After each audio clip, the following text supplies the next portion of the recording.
Hi, it's Shelley, and welcome to my channel. What are we doing today? As promised, in today's video, I'm going to share with you my costs for last season in Puerto Morelos, Mexico.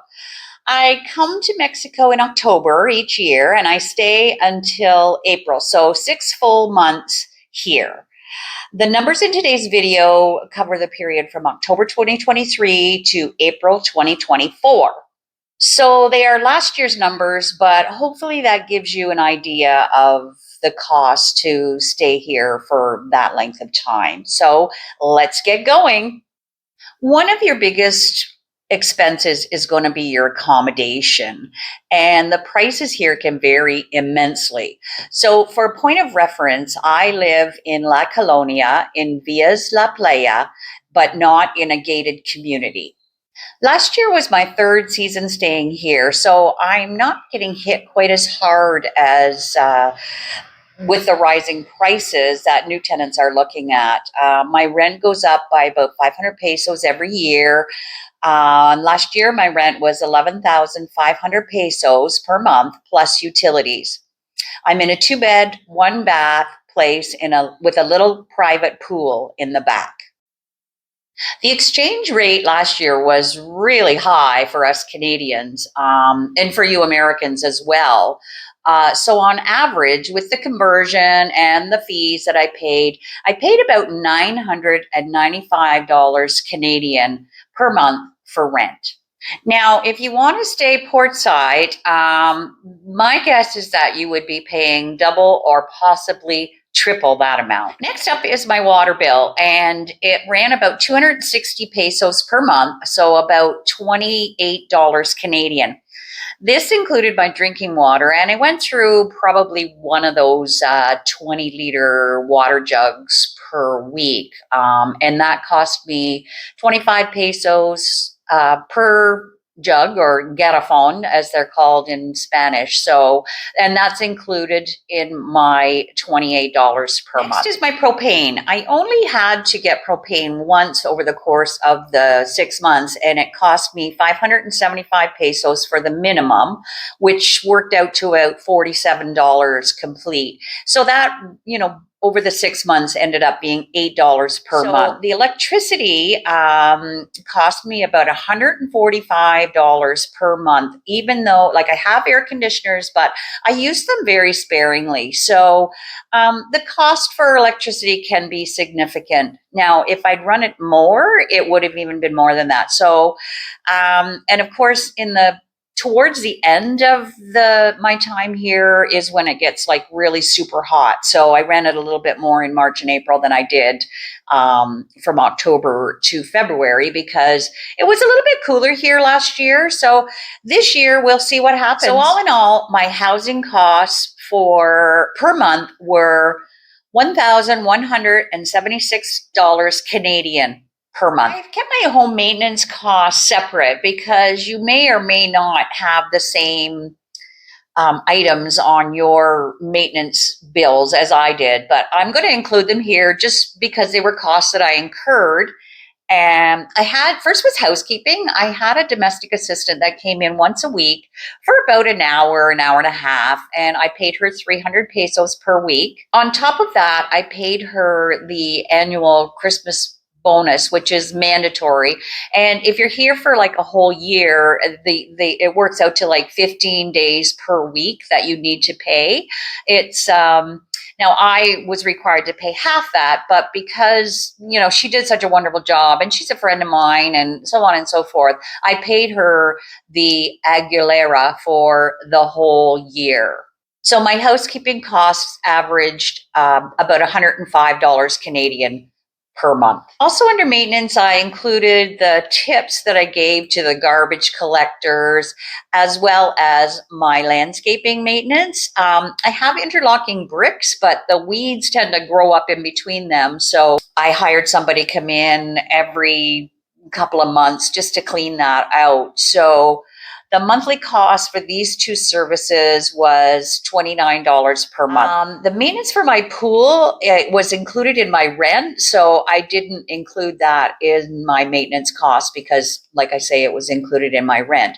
I believe if I had to pay for that separately, it was about possibly 300 pesos for every time that he would come. So you're looking at probably around maybe 3 times a month. So that would just give you an idea of what it would cost to maintain your pool. My internet charge was on average $31 per month, and my cell phone was $9 a month. So I didn't buy a data plan every month because I just didn't need it between, using the Wi-Fi, and I use WhatsApp for all my communication. So I probably bought a data plan maybe 4 out of the 6 months that I was here. Next up is my groceries. Now, to qualify this one, I cook and eat at home most of the time.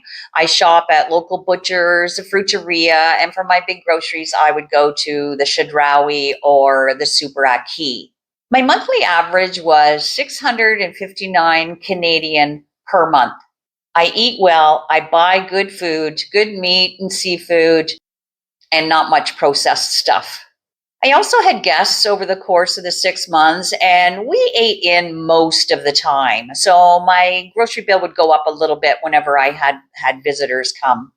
This monthly cost also includes my alcohol because I buy that at the Chedraui, so I didn't separate it out. So, any beer, wine, rum, whatever I had to drink, is included in my grocery costs. Eating out at restaurants or ordering takeout and delivery cost me on average $127 per month. So my entire food and beverage cost per month was $756 or about $190 per week. Next is entertainment. So included in this is a couple of open mics at La Serena. I went to Crococun Zoo. I took a day trip to Leona Vicario, and I treated myself to a pedicure on my birthday. My entertainment budget ended up being about $30 per month. Most of my entertainment honestly doesn't cost anything. I spend the afternoon at the beach. I go to the Sunday flea market. I attend free events that go on in town, and there are lots of them. I window shop rather than buying much, and I love to cook, so I consider that entertainment for me. Next up is transportation costs. I usually take the Colectivo around town, or I walk wherever I'm going. When I have guests, we're more likely to take taxis because with more people to go to the beach, we have, a cooler, a couple more chairs, those sorts of things. So I do use taxis now and again. And when I come back from doing my groceries, I will take a taxi as well. I took a Colectivo into Playa del Carmen a few times to get my Walmart fix, but that isn't expensive at all. My average monthly transportation costs were about $81 per month. Now, in that category, I also included my airport transfers on both ends. And I also had to take an emergency taxi trip into Cancun to get some medication for Penny that I couldn't get here, and it was an emergency situation. So I had no choice but to do that. So those few extra little costs added to and brought my monthly average up. Next on my list is tips, donations, and gifts. And that I spent about $53 per month. I believe in giving back to the community I live in. So I donated to Christmas fundraisers for those less fortunate and also to animal rescues. And my housekeeper was struck with dengue fever last year, so she couldn't work, which I paid her the whole time she was off because, it's her income and I didn't want to see her suffer because she got ill. And I also bought their Christmas dinner and bought a few little gifts for her daughter because she was just in a really bad way. And I just feel that giving back to you can't help everybody, but maybe you can make a difference in one person's life.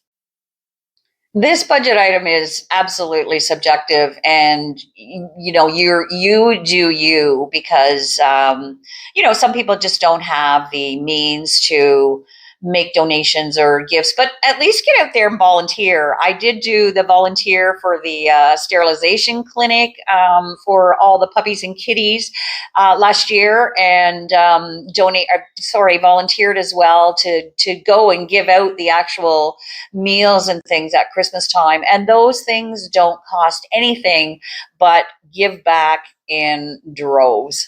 Okay, moving on to healthcare. My medical insurance for 6 months was $2,370. So that breaks out to $395 per month for the 6 months. Now, everybody's medical insurance is going to be different depending on your situation. Unfortunately, in my situation, I had just changed medication just before I came down. So they treated that as my medications weren't stable. So I got dinged with a higher premium, but that changed for this year. I'm back down to what I would normally be paying, and I will update you that whenever I'm doing my budgets for this year. Other than my medical insurance, I did make a couple of trips to the local clinic. I had to pay for prescriptions. And I also went and had some dental work done because it's so much cheaper here than it is at home. And again, this expense is going to be different for everyone, depending on your medical situation. For me, I ended up paying about $80 per month for out-of-pocket medical care and prescription. Okay, so the grand total for this budget was 2,773 Canadian per month, or approximately $92 per day. That's for me as a single. Now, at last April's conversion rates, that's approximately 2,082 US dollars, or approximately $69 per day, and 39,200 Mexican pesos, or 1,290 per day. A further qualification on this budget is that I did not include any things, personal things that I bought or household things, because they're just too individualized and they will be different for everyone depending on your spending habits. I also didn't include any streaming services or things like that because, again, they're just such an individual preference. So when you're doing your budget, you will have to include your type of services and purchases and those kinds of things on top of your monthly living budget. Well, I hope this video was informative and helpful to you in forecasting what things cost to live here.